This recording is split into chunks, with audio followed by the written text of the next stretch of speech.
Hello बच्चों, स्वागत है आपका अपने प्यारे से YouTube channel target academy Mahendragarh. दोस्तों, आज हम पढ़ेंगे वेक्टर और स्केलर मल्टीप्लाई, यानी आप कह सकते हो डॉट प्रोडक्ट और स्केलर प्रोडक्ट। ठीक है, तो अपन यहाँ प्रिपरेशन करवाते हैं एयरफोर्स, नेवी और एनडीए। तो स्टार्ट करते हैं अपना सबसे पहले क्या, प्रोडक्ट्स ऑफ वेक्टर। देखो वेक्टर क्या होता है, सबसे पहले तो आपको ये चीज़ पता होनी चाहिए क्या होता है वेक्टर। वेक्टर के पास दो चीजें होती हैं, साथ में मैग्नीट्यूड और उसके साथ में उसकी डायरेक्शन। ठीक है, ये दो चीजें बताई थी। अरे बोलते सर जी साथ साथ बोलवा दो, कोई प्रॉब्लम नहीं आएगी। आपको इनके साथ नहीं चलना, आपको अपने साथ चलना है। आपको कुछ नहीं, आपको यहाँ पे ब्लैक बोर्ड पड़ा है। ठीक है, अब देखो वेक्टर को आप दो तरीके से मल्टीप्लाई कर सकते हैं। एक तो आपने वेक्टर को मल्टीप्लाई किया स्केलर से, यानी फॉर एग्जांपल आपके पास एक वेक्टर है 3i कैप और आपने उसे मल्टीप्लाई कर दिया 4 से, तो सिंपल सी बात है ये कितना होगा, 4 टाइम्स ऑफ 3i कैप यानी 12i कैप। समझ में आई बात? यानी आप वेक्टर को अगर स्केलर से मल्टीप्लाई करते हैं, किसी भी स्केलर क्वांटिटी से मल्टीप्लाई करते हैं, यानी कि एक नंबर से मल्टीप्लाई करते हैं, तो आपके पास जो भी आंसर आएगा वो एक वेक्टर में ही आएगा। आप देख सकते हैं जो भी आंसर आया वो क्या आया, एक वेक्टर ही आया 12i कैप। अब बात करते हैं अगर वेक्टर को वेक्टर से ही मल्टीप्लाई करें, वेक्टर को वेक्टर से ही मल्टीप्लाई करें, तो वो आप पर डिपेंड करता है कि आप कैसे मल्टीप्लाई करें। कि सर हमारे पे कैसे डिपेंड किया, मतलब अगर आपको वेक्टर से वेक्टर मल्टीप्लाई करते हो, अगर आप चाहते हो कि मेरा आंसर आए स्केलर, क्या आंसर आए आपका स्केलर, अगर आप चाहते हो कि मैं वेक्टर को वेक्टर से ही मल्टीप्लाई करूं तो मेरा जो आंसर आए वो आए वेक्टर। समझ में आया? इसे तो कह देते हैं स्केलर प्रोडक्ट, तो इसे क्या कह देते हैं, वेक्टर प्रोडक्ट। आप इसे डॉट प्रोडक्ट भी कह देते हो और आप इसे क्रॉस प्रोडक्ट भी कह देते हो। समझ में आया?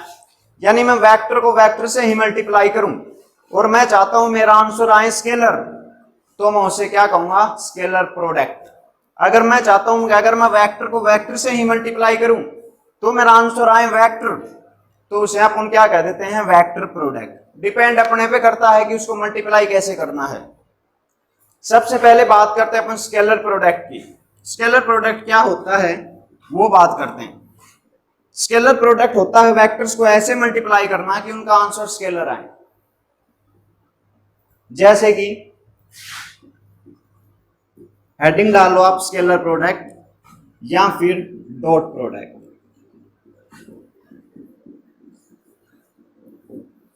स्केलर प्रोडक्ट या फिर डॉट प्रोडक्ट। समझना, आपके पास दो वेक्टर हैं, एक ए वेक्टर, आपके पास ये दूसरा वेक्टर है बी वेक्टर। आप इसे ए या बी मत मानो, आप इसे मानो ये है मेरे पास 5 मीटर मैग्नीट्यूड का कोई वेक्टर, ये है मेरे पास 4 मीटर मैग्नीट्यूड का कोई वेक्टर, और बीच का एंगल है इनका 30 डिग्री। 30 डिग्री।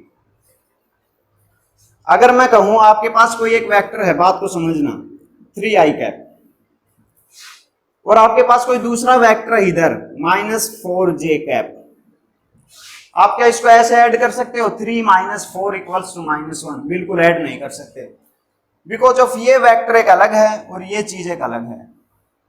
समझ में आया? अगर आप इनको ऐड करना चाहते हो तो आप सिंपल से इसको ऐसे लिखोगे, 3i कैप माइनस में 4j कैप। यानी अगर आप वेक्टर्स को ऐड करना चाहते हो, वेक्टर्स को सब्ट्रैक्ट करना चाहते हो, वेक्टर्स को मल्टीप्लाई करना चाहते हो या वेक्टर्स को डिवाइड करना चाहते हो, तो वो सेम ही डायरेक्शन में होने चाहिए, तभी वो जाके ऐड होंगे, मल्टीप्लाई होंगे, सब्ट्रैक्ट होंगे। यानी आप चाहते हो मैं 5 को 4 से मल्टीप्लाई करूं, तो कहेगा सर 5 × में 4 = 20, ये बिल्कुल गलत हो जाएगा। ठीक है, अब आपको कैसे मल्टीप्लाई करना है वो समझना। आपको दोनों वेक्टर, ये वेक्टर और ये दूसरा वेक्टर, सेम डायरेक्शन में लाने होंगे।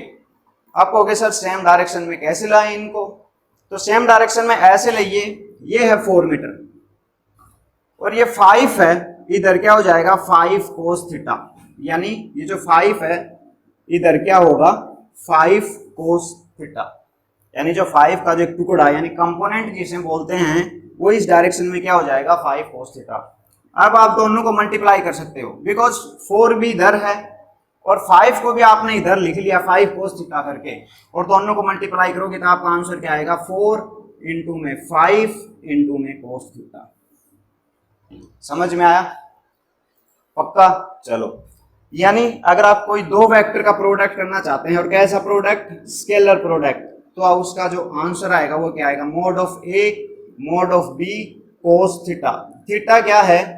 Angle between them, angle between them. समझ में आया? पक्का? कंफर्म? चलो अपन अब नेक्स्ट करते हैं। जैसे कि मैंने आपको कह दिया आपके पास दो वेक्टर हैं, एक ये वेक्टर है 4 मीटर, एक दूसरा वेक्टर आपके पास 12 मीटर और बीच का एंगल कितना 60 डिग्री। मैं कहूं कर दो इसका डॉट प्रोडक्ट, तो कैसे करोगे कि सर इसका मैग्नीट्यूड 4, सर दूसरे का मैग्नीट्यूड 12 और सर आपको करना है कोस और बीच का एंगल कितना 60 डिग्री, यानी कोस 60, यानी 48 और कोस 60 कितना होता है 1/2, यानी जो आपका आंसर आएगा वो आएगा 24। ठीक है, आपका आंसर क्या आया 24। इसका मतलब क्या हुआ? इसका मतलब ये हुआ कि सर जो भी मेरा आंसर आया वो एक स्केलर आया, एक जस्ट एक नंबर आया, इसलिए ये क्या हो गया स्केलर प्रोडक्ट, और इसे अपन क्या कह देते हैं डॉट प्रोडक्ट। नोट कर लो इसे, वीडियो को रोक करके। अब आगे बढ़ते हैं, इसके कुछ केस हो जाते हैं। ठीक है, अगर मान लो दो वेक्टर सेम डायरेक्शन में हो, दो वेक्टर बिल्कुल 90 डिग्री पर हो, ठीक है, तो ये जो दो इंपॉर्टेंट केस हैं ये हमारे एग्जाम में भी बार बार पूछे गए हैं, और एक प्रीवियस ईयर एग्जाम्पल उठा करके अपन एक क्वेश्चन करेंगे। उससे पहले वो केस पढ़ लेते हैं अपन। देखो सबसे पहला केस क्या है, अगर दो वेक्टर सेम डायरेक्शन में हो, मेरे पास एक वेक्टर है ये और दूसरा वेक्टर है ये, मैं चाहता हूं कि मैं इसका डॉट प्रोडक्ट करूं, तो कहोगे सर डॉट प्रोडक्ट आप सिंपल कर दो A B cos थीटा। अब मैं कहूंगा बीच का एंगल कितना, कहोगे सर बीच का एंगल 0 डिग्री। क्या हुआ? बीच का एंगल 0 डिग्री, यानी mod of A mod of B cos 0। cos 0 कितना होगा 1, यानी अगर दो वेक्टर सेम डायरेक्शन में हैं तो आप उनका डायरेक्ट मल्टीप्लाई कर सकते हैं, बिल्कुल डायरेक्ट। कैसे? एक वेक्टर इधर एक फोर्स लग रहा है 5 न्यूटन का, दूसरा फोर्स लग रहा है 6 न्यूटन का, दोनों सेम डायरेक्शन में लग रहे हैं। अगर आप चाहते हो मैं इनका स्केलर प्रोडक्ट करूं तो कैसे होगा 5 इंटू में 6। सर कोस थीटा कहां गया? भाई कोस थीटा अभी अभी बताया है, बीच का एंगल 0 कोस 0 1, यानी कोस लगाने की जरूरत ही नहीं है। समझ में आई बात? ठीक है, यानी अगर सेम डायरेक्शन में दो एंगल हैं तो आप दोनों के मैग्नीट्यूड को गुणा कर दीजिए, आपका वो ही डॉट प्रोडक्ट आएगा, या फिर आप कह सकते हो स्केलर प्रोडक्ट आएगा। समझ में आई बात? अगर मान लो मेरे पास ये वेक्टर है ए वेक्टर, ये वेक्टर है बी वेक्टर, बीच का एंगल कितना सर 90 डिग्री, है ना? अरे सर आ गया ध्यान में, कोस 90 रख दूंगा मैं यहाँ पे। अगर मैं इनका डॉट प्रोडक्ट करूंगा तो ए बी कोस 90, कोस 90 क्या होता है 0, यानी 0/सन्नाटा क्या होता है 0, यानी ए बी इंटू में 0, आपका आंसर क्या आएगा। यानी कोई दो ऐसे वेक्टर्स जैसे कि एक ये और एक ये, बीच का एंगल 90 डिग्री, और आप चाहते हो मैं इनका स्केलर प्रोडक्ट करूं, क्या चाहते हो कि मैं इनका स्केलर प्रोडक्ट करूं या मैं इनका डॉट प्रोडक्ट करूं, तो दो वेक्टर अगर 90 डिग्री पर है उनका आंसर 0 आएगा हमेशा। क्या आएगा 0। अब एक क्वेश्चन करते हैं बड़ा सिंपल सा, हमारे प्रीवियस ईयर का, एयरफोर्स का ही है 2018। समझना क्वेश्चन क्या था। क्वेश्चन था कि हमारे पास एक ऑब्जेक्ट है, मैं आपको फिगर बना के बताऊंगा। हमारे पास एक ऑब्जेक्ट है, उस ऑब्जेक्ट पर जो दो आदमी हैं, यानी आप कह सकते हो 2 पर्सन, फोर्स लगा रखा है। एक ने इधर लगा रखा है 15 न्यूटन और दूसरे ने इधर लगा रखा है 16 न्यूटन। समझ में आया?